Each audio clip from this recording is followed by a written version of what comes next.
भगवान श्याम सुंदर अश्वत्थामा को ढूंढने के लिए जंगल में जब पहुंचे हैं तो आज उसी समय अश्वत्थामा ने देखा कि सामने अर्जुन, भीम और माधव हैं। उसी समय इसने ब्रह्मास्त्र का संधान किया है और ब्रह्मास्त्र का संधान अर्जुन ने भी किया। दोनों तरफ से जब ब्रह्मास्त्र का संधान हुआ तो उसी समय आज भगवान श्याम सुंदर ने कहा कि देखो, ये जो अश्वत्थामा है ये ब्रह्मास्त्र को चलाना तो जानता है लेकिन वापस करना नहीं जानता, और अगर इसने ब्रह्मास्त्र छोड़ दिया तो फिर ये वापस नहीं कर पाएगा।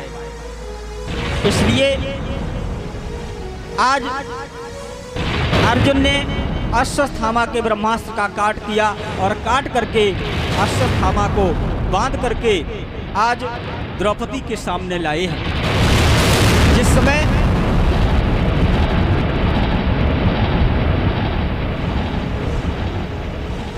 द्रौपदी के सामने अश्वत्थामा को लाए, उसी समय द्रौपदी ने जब देखा तो देखो, भारत की वो भी एक नारी थी और आज की भी नारियां हैं।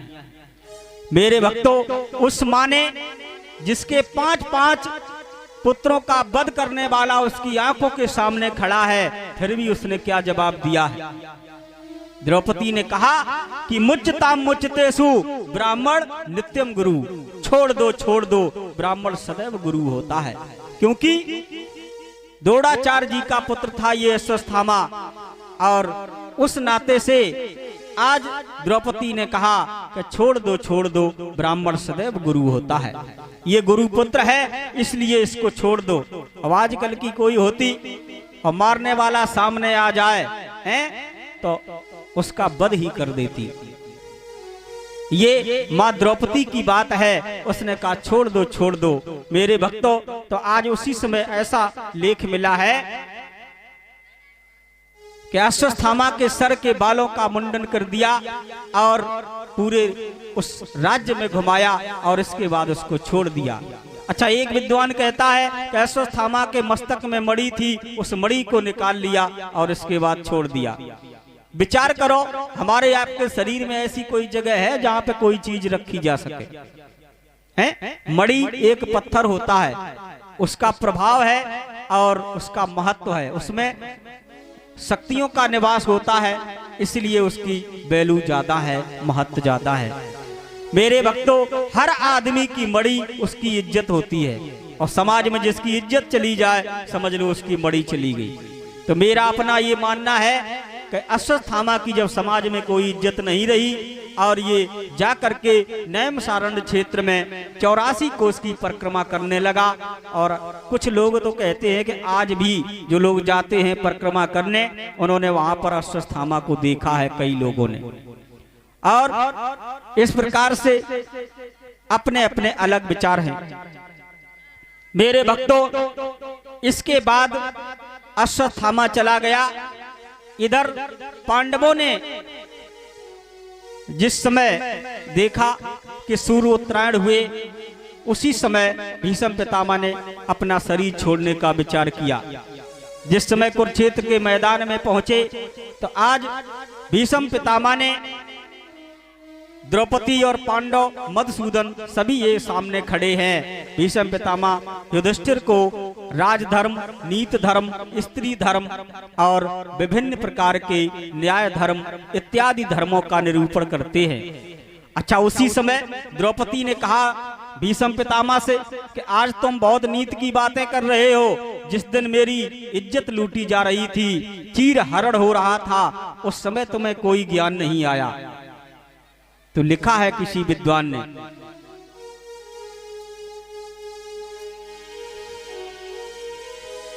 कि अब तुम्हें आई याद धर्म की और अंत समय पर आई,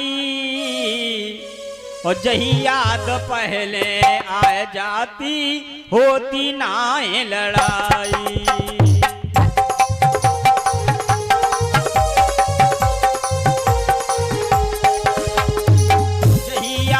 पहले आए जाती होती ना लड़ाई।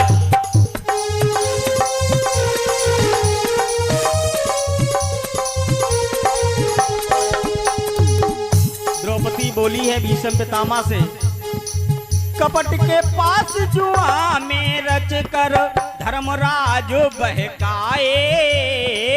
कपट के पास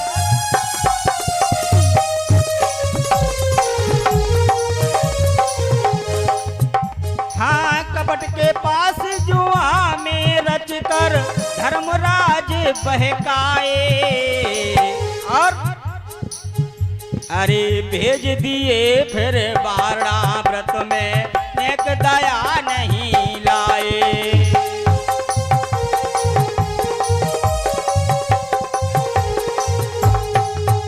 हाँ, भेज दिए फिर बारह व्रत में एक दया नहीं लाए।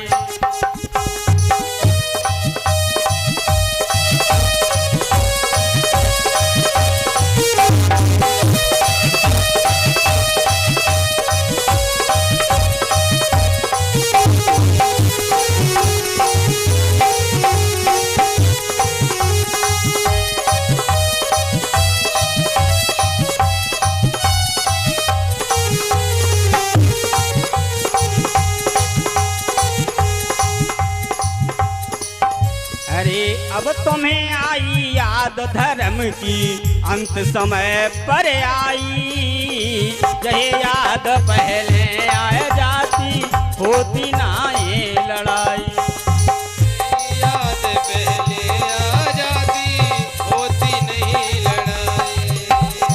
यही याद पहले आ जाती होती नहीं लड़ाई। द्रौपदी ने जब कहा कि उस समय तुम्हारा धर्म, ये राज धर्म, नीत धर्म, स्त्री धर्म, न्याय धर्म,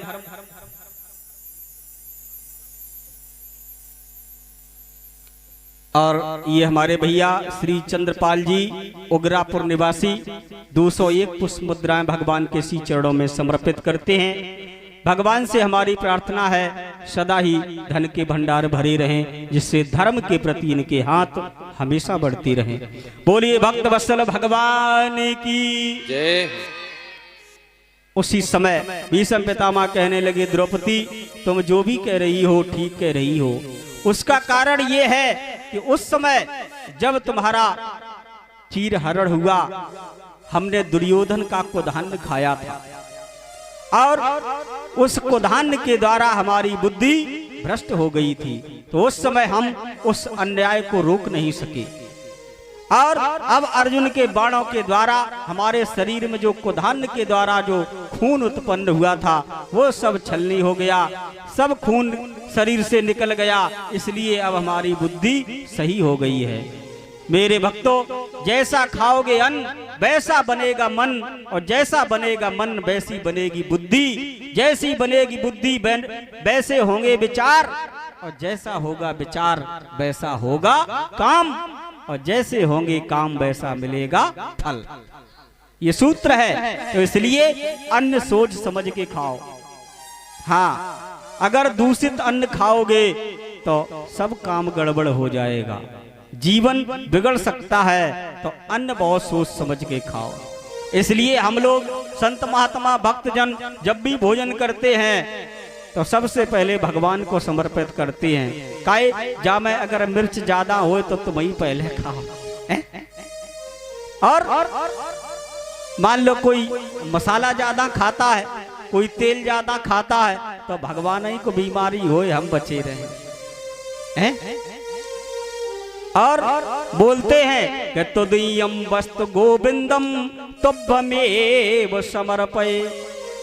हे प्रभु, तुम्हारा ही ये प्रसाद है और तुम्हें ही समर्पित है। और भगवान तो खाते नहीं, खाते तो हम ही हैं। भगवान अगर खाते होते तो कोई न खिला पाता। मेरे भक्तों, जब भी भोजन करो, कोई मंत्र ना आए, कुछ भी ना आए, तो इतना ही बोल लो कि हे अन्न देवता, हम तुम्हें नमस्कार करते हैं। और पहले इस पर जो तुम पर भगवान का अधिकार है, बाद में हमारा। इसलिए अब पहले भगवान तुम्हारा भोग लगाएं और बोल दो कि भगवान आओ भोग लगाओ, और शुरू कर दो। इतने में क्या जा रहा है? जब भी भोजन करो, गोस्वामी जी ने लिखा है मानस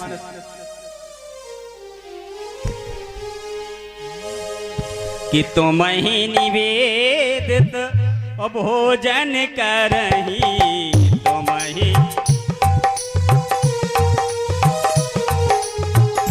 ही निवेदित भोजन करही, यही निवेदित भोजन करही, तुम ही निवेदित भोजन करही, प्रभु समर्प पट भूषण धरही, प्रभु समर्पित भूषण धरही, प्रभु समर्पित भूषण धरही। जय हो।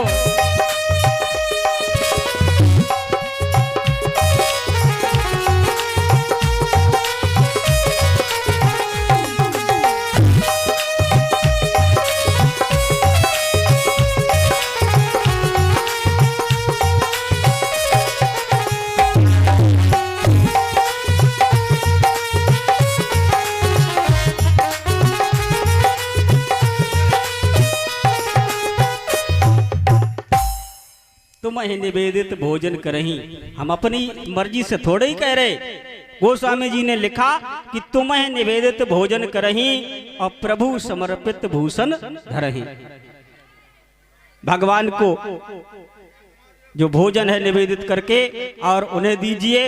इसके बाद में वस्त्र पहनो तो भगवान को पहले बोलो। और सोना चांदी हमारी माताएं बहनें बहुत पहनती हैं, तो एक बार अपने मुंह से बोल दो कि भगवान तुम्हारी कृपा से मिला है, पहले तुम ही पहन लो, भगवान थोड़ी पहन लेंगे। इतना कहने में क्या जा रहा है, हैं? भावना शुद्ध हो जाती है तो जो काम न होने वाला होता है वो भी हो जाता है। भगवान ने कहा कि भाव का भूखा हूं मैं, भाव ही एक सार है, और भाव से भजता मुझे तो उसका बेड़ा पार है।